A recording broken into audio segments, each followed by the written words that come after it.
We're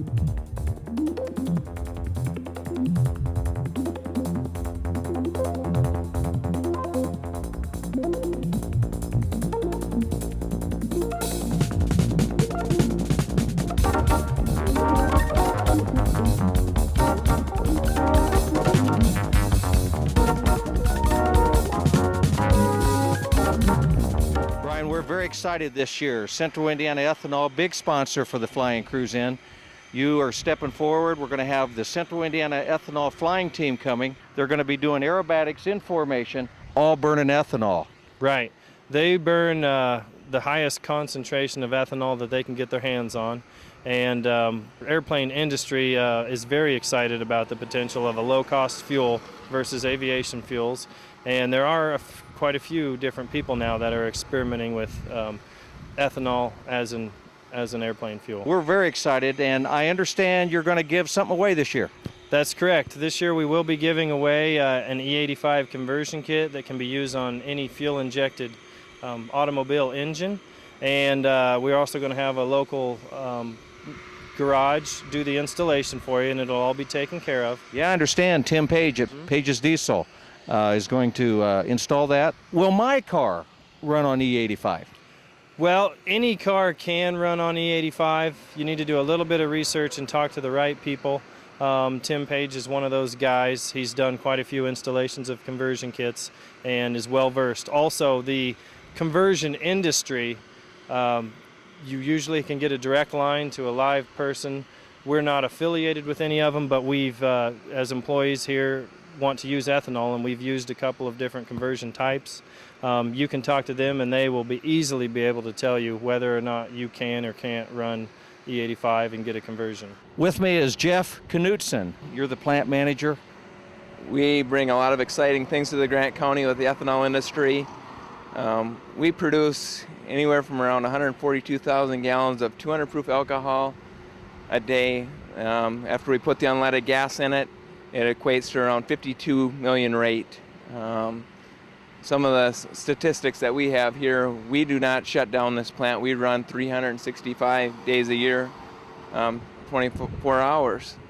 We do have two planned shutdowns. One is in the spring and the other one is in the fall. Those vary anywhere from 3 to 5 days, so there is downtime there, but all plant employees and operations is here working, making sure that things happen.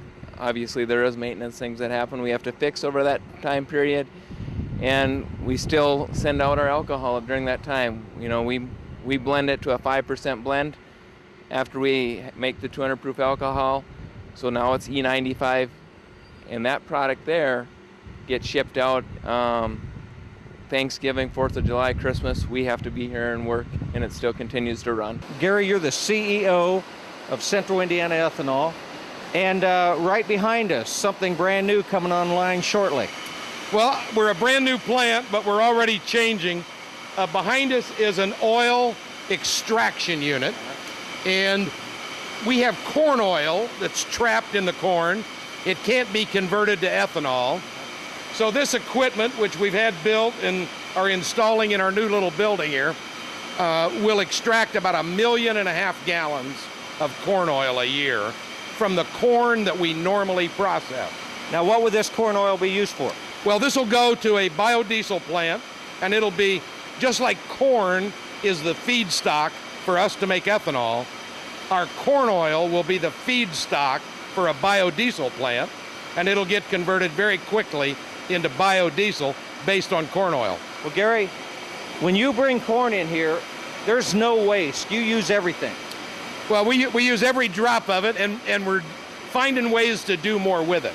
My guys have probably already told you, you know, 1/3 of it comes back to us as carbon dioxide, which we compress and capture. 1/3 of it comes back to us as alcohol, and 1/3 of it comes back to us as distiller's grain. So that's kind of been the 3 products for our first year of operation. Going forward, starting about the 21st of July, we'll turn this equipment on, and from our what we call our thin syrup, we'll extract that 1.5 million gallons of corn oil a year. Norm, you're the Environmental Health and Safety Officer here at Central Indiana Ethanol. Give us an overview of what you do. Well, Ray, I'm in charge of all the compliance for environmental health and safety. Basically, the permitting that's required for the environment. We take care of safety issues, training, and all the activities required to keep the plant clean and safe. How does the plant affect our environment here in Grant County?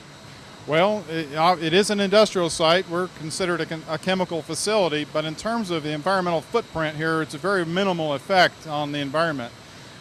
We are permitted for air and water, and we do have some discharges or emissions for those, but from my perspective, it's a very minimal impact. As we come down 18, we see the stack, a lot of steam coming out of that stack. What's in that? Yes, Ray, that steam is basically steam coming off our corn that's being dried after we finish our process.